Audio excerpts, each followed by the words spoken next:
Shalom Bapak Ibu dan teman-teman semua. Mengenai peristiwa intoleransi yang terjadi pada beberapa hari yang lalu itu, yang dialami oleh saudara-saudara kita yang beragama Kristen, ternyata tidaklah sederhana.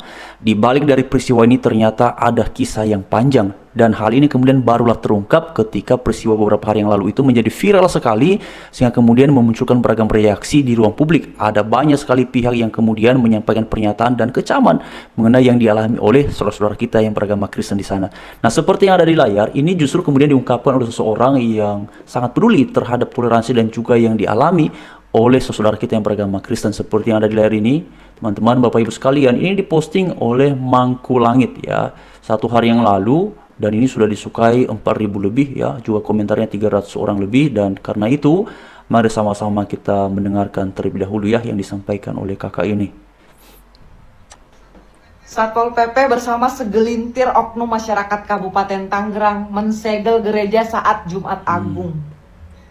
Dan ini bukan yang pertama kali, udah dari 2024 tuh kayak gitu ya. Sampai 2024 itu orang-orang ibadah pindah ke aula kecamatan di gereja yang sama, dengan pola yang sama. 2025 yang mensegel kecamatan dengan alasan nggak punya izin, padahal izinnya udah diurus dari 2023 tuh. Entah kenapa izinnya nggak kelar-kelar. 2026 terjadi lagi di Jumat Agung. Maksud gua, orang lagi ibadah loh, nggak bisa apa nunggu orang selesai ibadah gitu ya. Seneng banget gangguin ibadah orang gitu ya. Peran pemerintah Kabupaten Tangerang ngapain? Mediasi. Itu terus dari tahun ke tahun mediasi. Jadi kejadian mediasi gitu. Kagak bisa mencegah gitu ya. Kasih apa Pak? Permudah apa izin-izinnya itu mereka. Semengganggu apa sih ibadahnya sampai sulit banget izin-izinnya. Gue jadi bingung, ini sebenarnya masalah izin apa masalah intoleransi gitu. Aneh bener kabupaten. Satpol PP bersama segelintir oknum masyarakat Kabupaten Tangerang mensegel. Jadi teman-teman dan Bapak Ibu sekalian, ini sesuatu yang baru terungkap melalui peristiwa yang terjadi pada beberapa hari yang lalu itu. Ternyata sebelumnya pun juga pernah dialami oleh mereka. Dan seperti tadi dikatakan, peristiwanya terjadi 2025, mundur lagi 2024. Sedangkan perizinannya sudahlah mereka urus dari tahun 2023. Dan ini sudah tahun 2026. Bagaimana dengan proses perizinan itu? Apakah sudah ada hasilnya? Entah bagaimana Bapak Ibu sekalian. Tetapi pada akhirnya menjadi terungkap bahwa ini tidak sederhana.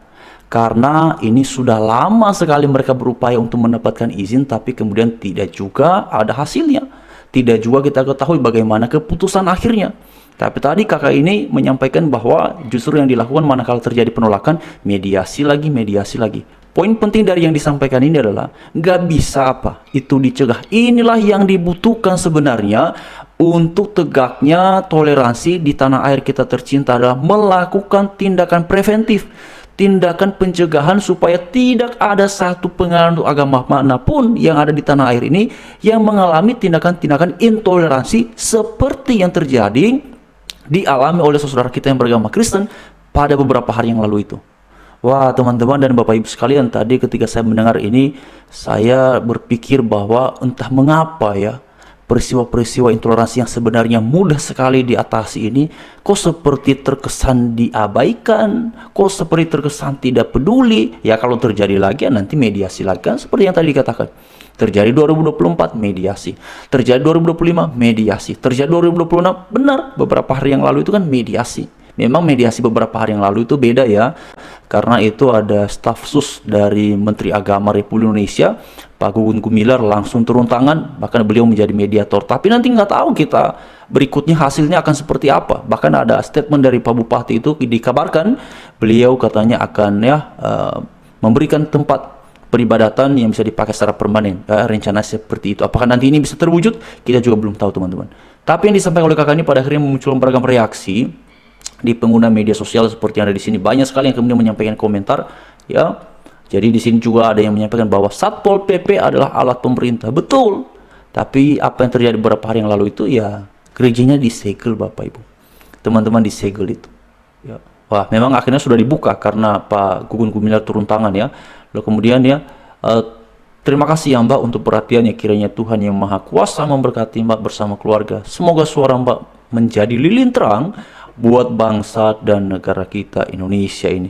Ya inilah Bapak Ibu sekalian, Ya, saya juga cukup tersentak tadi ketika kakak ini menyampaikan bahwa ini sudah terjadi sebelum-sebelumnya, karena akhir-akhir ini yang kita komentari banyak itu ada mengenai peristiwa yang terjadi beberapa hari yang lalu saja. Ternyata panjang ceritanya, panjang kisahnya di balik dari semuanya ini. Oleh karena itu berharap sekali kepada pemerintah yang ada di sana, tolonglah, benar tadi yang disampaikan itu, apa nggak bisa gitu dicegah? Ya, masa setiap tahun terjadi lalu nanti mediasi lagi, lalu mediasi lagi? Nggak tahu nanti yang terakhir nih, apakah ini akan menjadi kali terakhirnya, atau justru nanti tahun 2027 ada lagi, 2028 ada lagi, nanti ujungnya apa? Mediasi lagi, mediasi lagi. Karena peristiwa-peristiwa intoleransi ini, solusinya itu bukan lagi mediasi, tapi tindak pelakunya. Ya, terapkan hukum kepada pelakunya. Jangan pandang bulu. Hukum bila bersalah. Ya, sanksi bila bersalah. Ini kan sudah jelas tindakan-tindakan tersebut bukan lagi dalam konteks kebebasan berpendapat, kebebasan berekspresi karena kita menganut demokrasi, bukan lagi itu, ya. Ini sudah bahkan bertentangan dengan amanat konstitusi. Sudah melanggar hak orang lain yang diamanatkan, yang dimandatkan oleh konstitusi. Sudah melanggar nilai-nilai Pancasila. Lalu apalagi yang mau ditunggu? Kapan ada pemberian sanksi secara tegas, keras, dan relevan, berkeadilan terhadap mereka-mereka yang kemudian melakukan peristiwa-peristiwa pelarangan ibadah itu? Bapak, Ibu, dan teman-teman semua, peristiwa-peristiwa ini sekali lagi saya sampaikan bahwa ini sudah ratusan kali terjadi dalam beragam bentuknya. Ya, sudah ratusan kali. Dan seringkali orang-orang yang beragama Kristen itu dipaksa untuk mengalah atas situasi, atas nama menjaga kondusivitas. Padahal sebelum orang-orang itu menyatakan demo, menolak, melarang, situasinya aman dan tertib dan kondusif. Tapi pada akhirnya dalam banyak kasus itu, justru kemudian kita yang beragama Kristen yang mengalami itu dipaksa untuk mengalah demi kondusivitas. Padahal yang menyebabkan keadaan menjadi tidak kondusif adalah mereka yang melakukannya. Tapi mengapa kemudian kita yang harus mengalah demi dan atas nama kondusivitas? Padahal bukan kita yang melakukannya. Kok korban diminta mengalah, pelakunya malah ya, dalam keputusan-keputusan yang seperti itu, justru keinginan mereka lah yang lebih terakomodir. Keinginan mereka lah yang kemudian terkabulkan, baik itu secara utuh maupun setengah ataupun sepersekian. Tapi pada akhirnya yang rugi siapa? Yang menjadi ya korbannya siapa? Saudara kita yang beragama Kristen itu. Karena itu mengapa hal-hal seperti ini nampaknya ya manakala terjadi seperti sebuah formalitas saja ada solusi mediasi, ya terjadi lagi mediasi. Yang terpenting adalah tindakan preventif. Jadi kita berharap semoga ini menjadi peristiwa yang kali terakhir.